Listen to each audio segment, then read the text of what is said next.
Cosmonarchy in the Escozi. We're going to have that operational hopefully by December so that we can properly test it, like, middle of December or Christmas time. Properly test the Escozi, put them through the paces on the balance front. And then step forward from there is going to be getting Acropolis number 4, our next premier tournament, will feature the Escozi as a race that you can qualify as, that you can play as, and they will be in the game. So that'll be very exciting. Oh yeah, the 4th faction will be introduced for sure. And probably the 5th faction too. I think we can, it shouldn't take longer than a calendar year, to make a new race. I don't know how soon the engine will come up to play. That probably depends on what Veek is doing and what his focus feels like. So yeah, we're just kind of feeling it out. Honestly, the last year and a few months, we're in a very poor living space, like poor in terms of condition, not in terms of like poverty necessarily. I was not in a great spot environmentally, and also in terms of like workplace as well. It was kind of like a 1-2 punch there.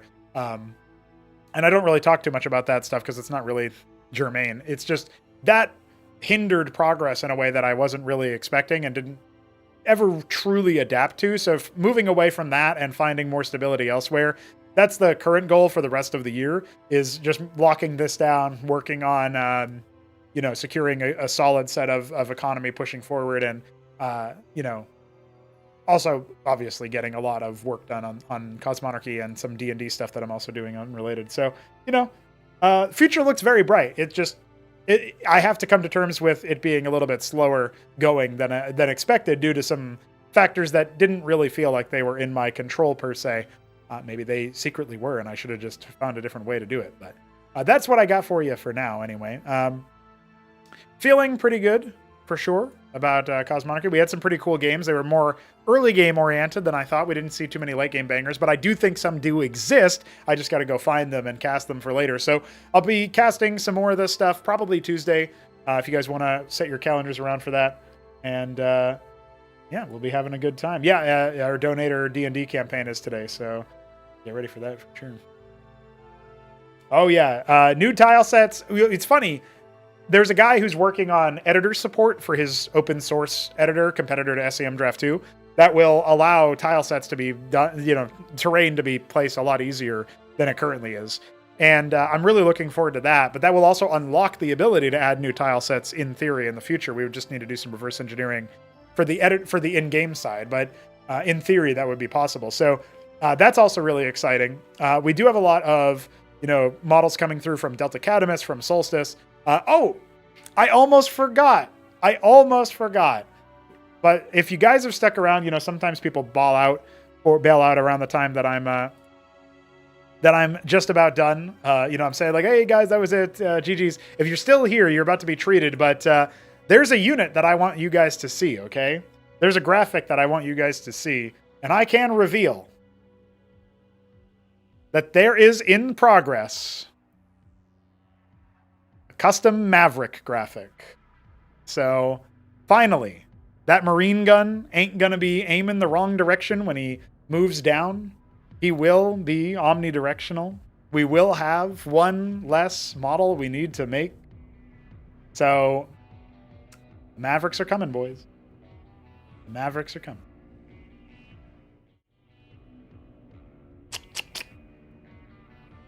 Looking forward to that for sure. I cannot wait. And we'll work on any concerns with readability or like, oh, I can't tell the difference between that guy and that guy.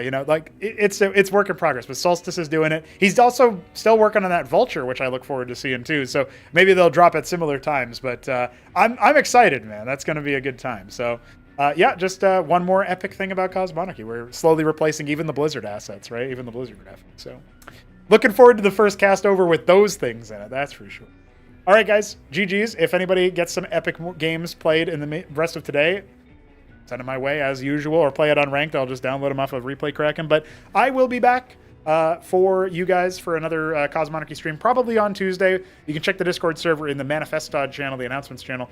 I post, the stream schedule, and I keep it pretty up to date. So, GG's. We'll be back soon for more Cosmonarchy. Thanks for hanging out, everybody. Have a good one.